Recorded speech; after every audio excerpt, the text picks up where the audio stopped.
Hello everybody, this is the monthly wrap-up for May 2021. We'll have a look at what happened in the markets locally in South Africa and around the world, and also look at some of the news items that have impacted on markets over this last period as well.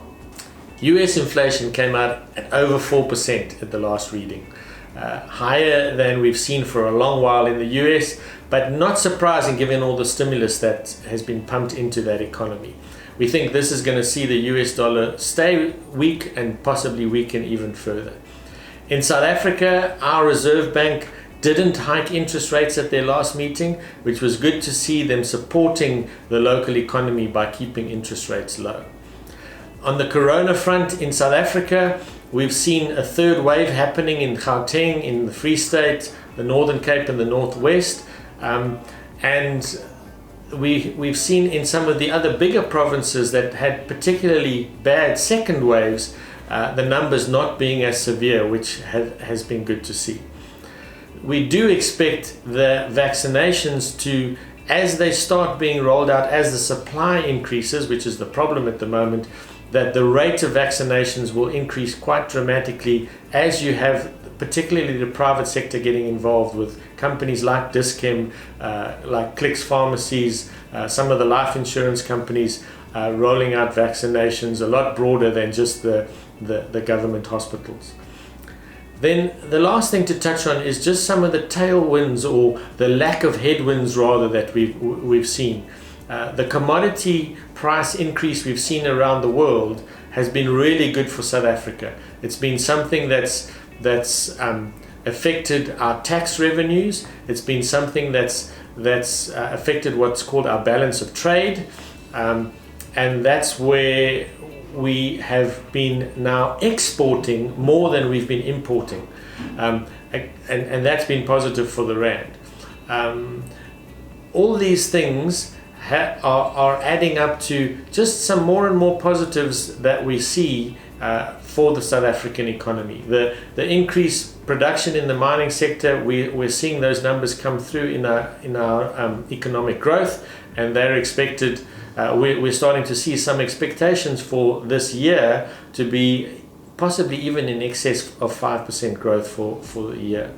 Then lastly, if we have a look at some of the developments on the fighting of corruption front, we're seeing positives there as well, in that we've seen arrests now with regard to the Vrede Dairy Farm corruption saga.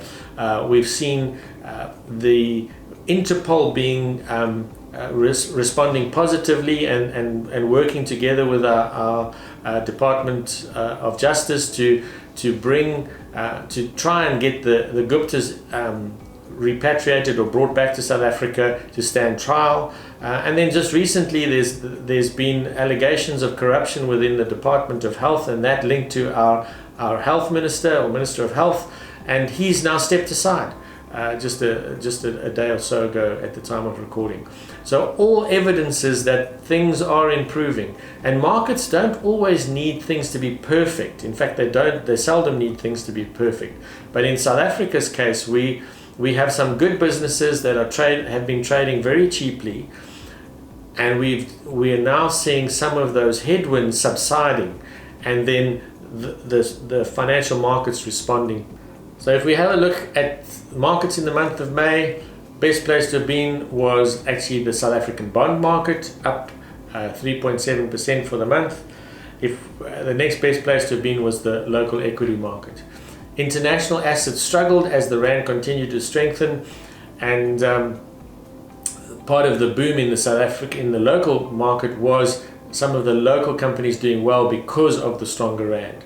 If we have a look over the last year, just taking it a bit longer, we can see the picture being very clearly the South African market was the place to have been.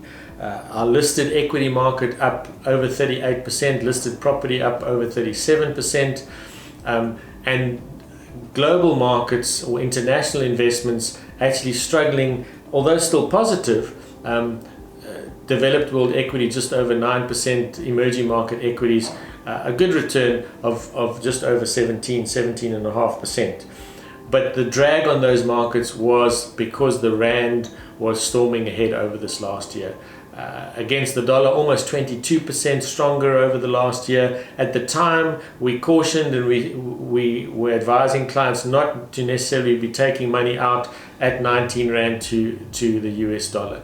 At these levels, we think it's a far more attractive level to be diversifying your portfolio internationally, and doing it at below 14 Rand to the dollar is quite attractive. So if we have a look at how the portfolio has performed, we've had a strange scenario in South Africa for the last 5 to 6 years prior to COVID, where things weren't performing as you'd expect. So shares were underperforming bonds, which is not normal. You'd expect shares to give you 7+% ahead of inflation, and they were underperforming bonds, which were giving you around 4% ahead of inflation, which is actually normal. What we've seen in the last year is we've seen the equity market start to normalize, give you some really strong returns, but importantly returns that are better than the bond market. So the way your portfolios are positioned is now delivering more in line with what you'd expect. So if we look back over the last year, we've seen our more longer term focused portfolios delivering strong returns, and some of the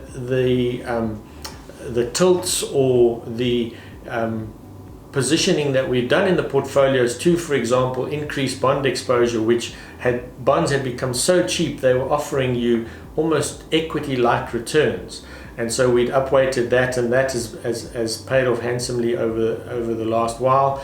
And then also our exposure to more value-driven managers, a manager like PSG, who we upweighted in May last year. We've seen that manager perform and be one of the best performers versus their peers over this last year, which has been really satisfying to see. And this together has resulted in our portfolios over the last year, the long-term focused ones, those with equity in them, outperforming their peer groups by 4.5% on average, which is a substantial outperformance and something we're quite happy to see. So our portfolios should benefit over the coming years from a more normalized environment, i.e. equities outperforming like they have over the last year, and we see that happening given that we are starting to see economic growth around the world, and that will be a tailwind for portfolios. Also, some of the tilts that we've got in our portfolio more towards valuation driven managers both in South Africa and globally. We think those managers will now have some tailwind, which will be good for them. And then areas like emerging markets globally, the UK equity markets, we expect those areas to benefit quite nicely, and that to feed through into performance.